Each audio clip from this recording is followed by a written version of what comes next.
नमस्कार। आज एक बार फिर से बात कर रहे हैं उत्तर प्रदेश की राजनीति पर। देश में सबसे ज्यादा राजनीतिक गहमागहमी इन दिनों उत्तर प्रदेश में देखने को मिल रही है और कई घटनाएं एक साथ समानांतर चलती चली जा रही हैं।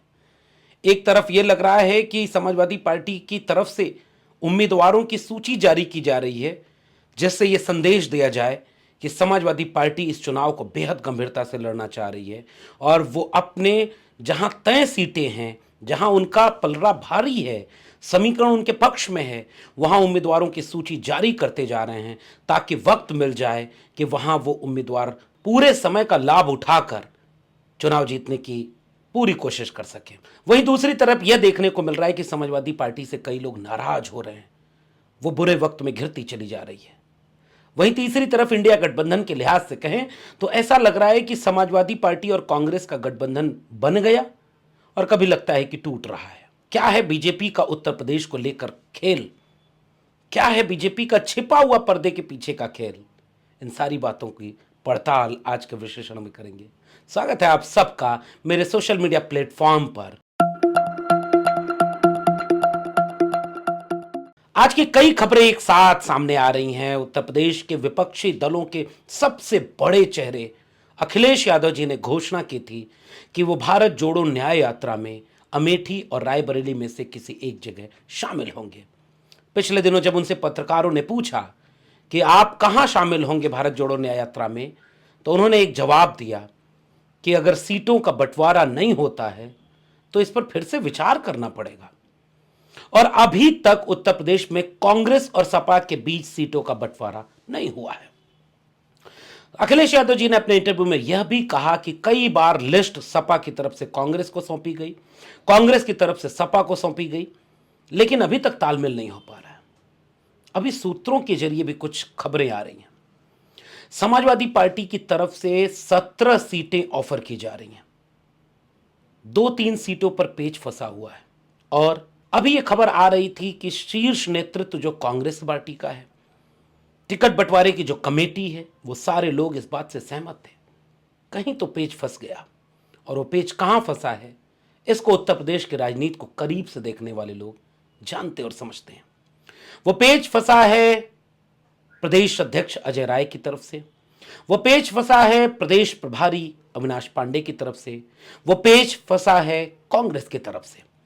कांग्रेस 17 सीटें पाने के बाद भी कुछ जगहों को लेकर अड़ी हुई है और अब यह खबर यह भी आ रही है कि इस रवैये से आहत होकर या असहज होकर समाजवादी पार्टी के शीर्ष नेतृत्व अब इस दिशा में सोचना शुरू कर रहे हैं कि बहुत हुआ, इस बात का इंतजार कि सारे समझौते हम ही करें।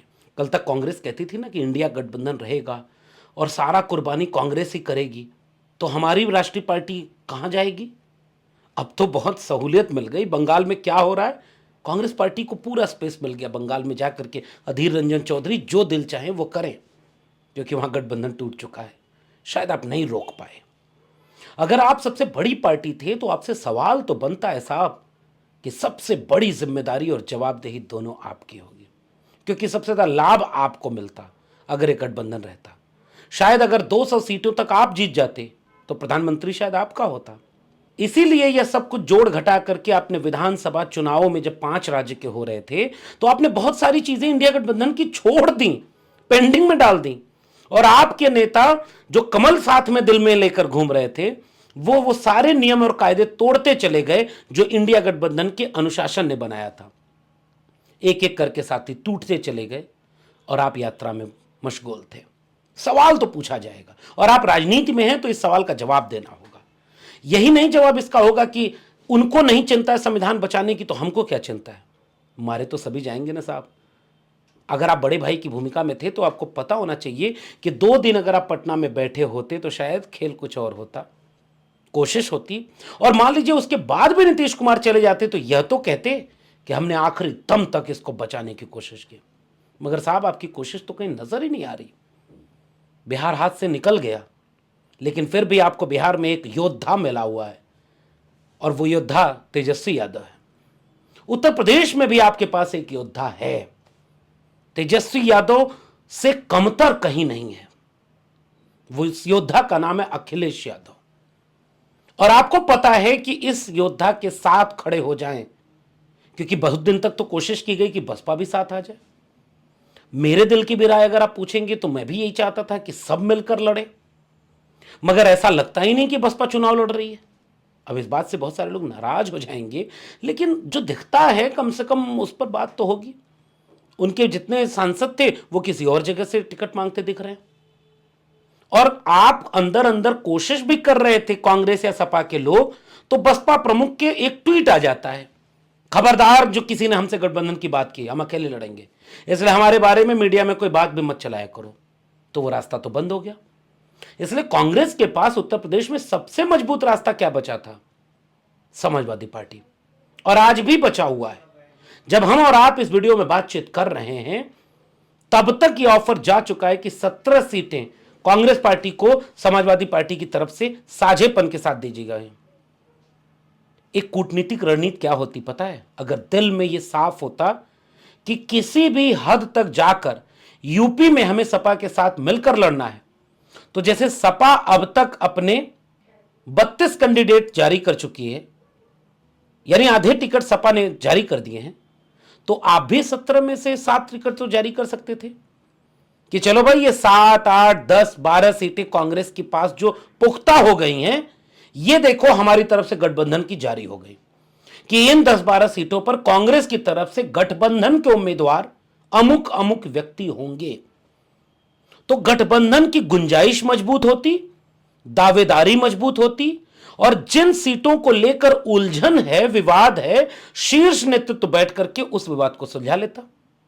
और तब यह सवाल पूछा जाता कि अमेठी, रायबरेली या लखनऊ में अखिलेश यादव अगर न जाते आपकी भारत जोड़ो न्याय यात्रा में, तो सवाल अखिलेश यादव से बनता। मगर अब तक आपकी सीट बंटवारा न फाइनल हो, अखिलेश यादव चले भी गए अगर यात्रा में, और फिर बाद में आप कहेंगे कि अब आप गठबंधन हमारी शर्तों पर करेंगे क्योंकि अब तो यात्रा में आप शामिल हो चुके हैं। देखिए, राजनीति राजनीति की तरह होती है, और राजनीति के आदर्श नैतिकताएं थोड़ी अलग होती हैं समाज से। मिट्टी में मिल जाऊंगा, मर जाऊंगा, उनके साथ नहीं जाऊंगा, चले गए। राजनीति यही है साहब। राजनीति यही है कि स्वामी प्रसाद मौर्य 2022 में भाजपा छोड़ करके सपा के साथ आते हैं।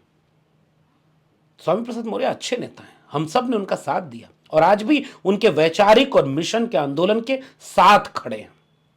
लेकिन एक बात सोच कर देखिए, इतने मुश्किल चुनाव में मान लीजिए आपने 10 सुझाव किसी नेता को दिए, 10 में से 8 वो नहीं मान पाए, 2 जगह अगर आप एक साथ खड़े थे, तो इस कठिन और मुश्किल वक्त में एक बड़ी एकता के साथ खड़े होकर एक बड़ी ताकत को रोकने की जिम्मेदारी, अगर आप राजनीति कर रहे हैं तो वो जिम्मेदारी इस चुनाव में थी।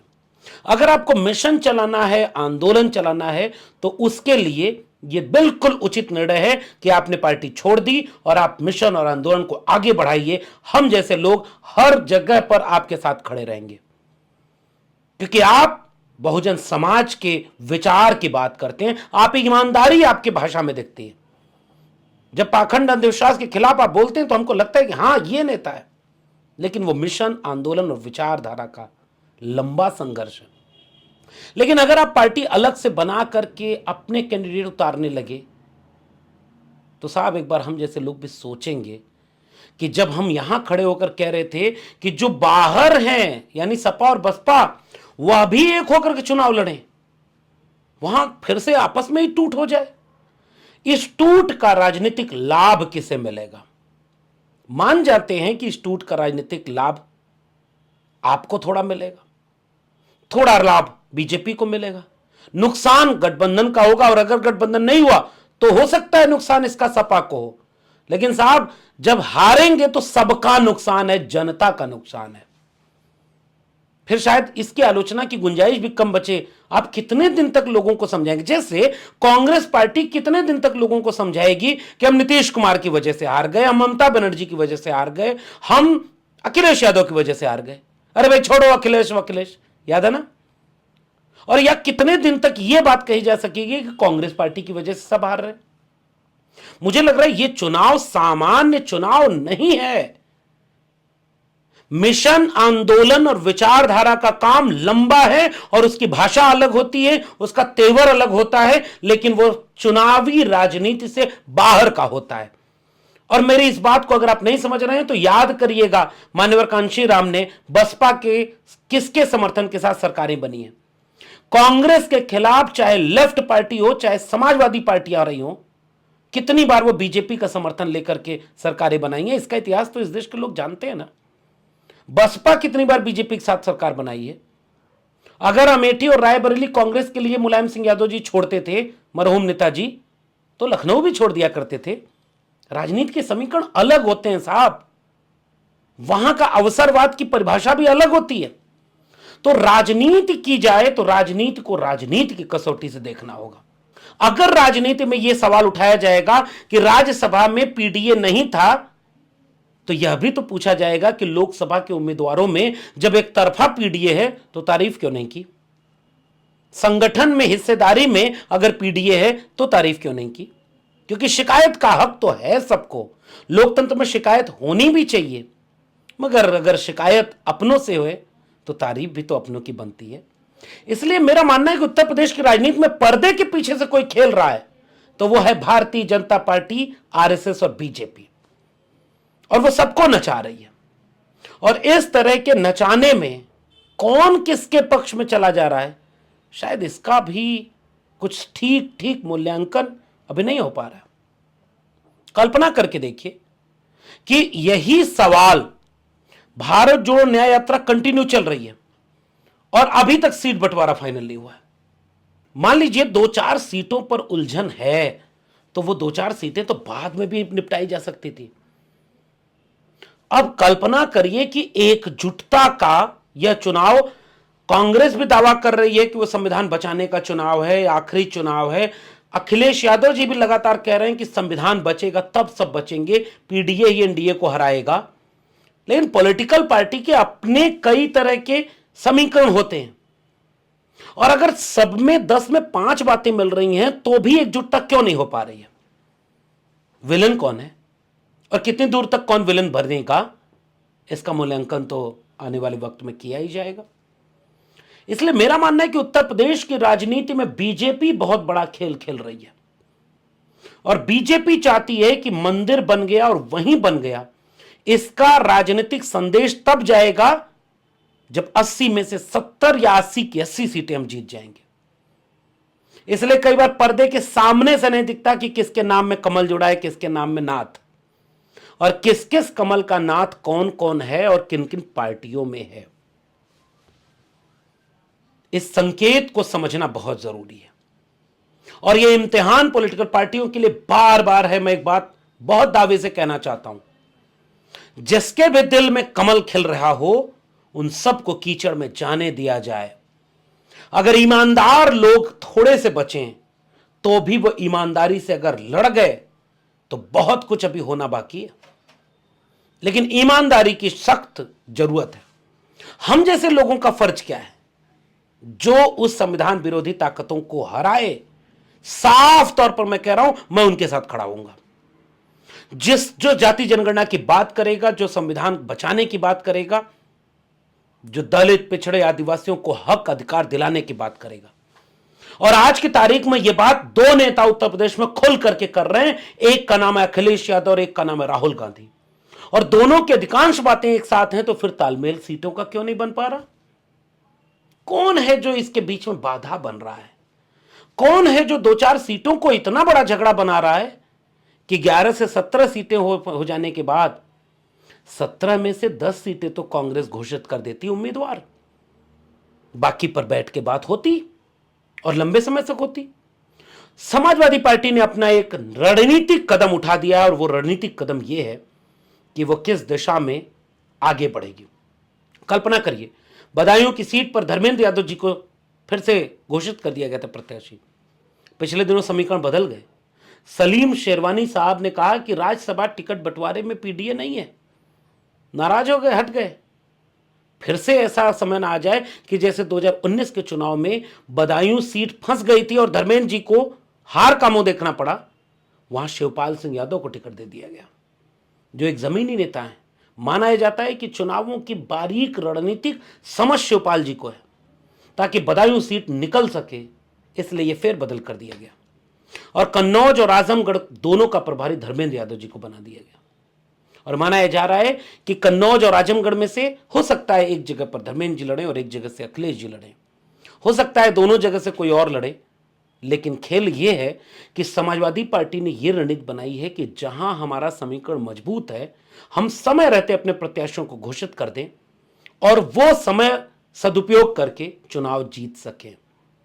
कल्पना करिए जिसके पास ईडी सीबीआई है, कल्पना करिए जो आपके गठबंधनों को तोड़ दे रहा है, कल्पना करिए कि वो नाराज दलित पिछड़े नेताओं का इस्तेमाल करेगा कि उत्तर प्रदेश में जो बीजेपी को रोक सकता है वो कैसे कमजोर हो जाए।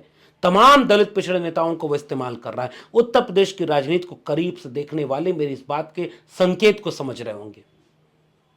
इसलिए मैं ये बात कह रहा हूं कि एक कोई डोर है जो सबको नचा रही है और उस डोर को जो नहीं पहचान रहा है या उस डोर में जो शामिल है, आने वाले वक्त में खेल छिपेगा किसी का नहीं, सबका पता चल जाएगा कि कौन अपनी लोकसभा सीट के वजह से गठबंधन तोड़ रहा था या गठबंधन में मुश्किल पैदा कर रहा था।